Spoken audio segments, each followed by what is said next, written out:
Cavid bəydir növbəti oyuncumuz. Buyur.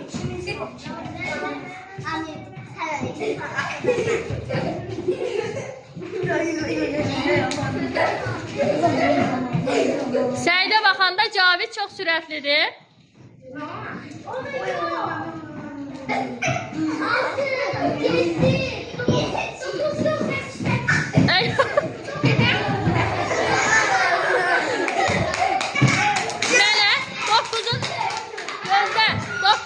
Mənə 9'un qonşuları.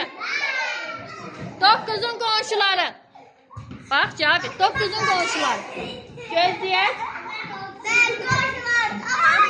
9'un qonşuları. Aysel 10 və 8. Bəli.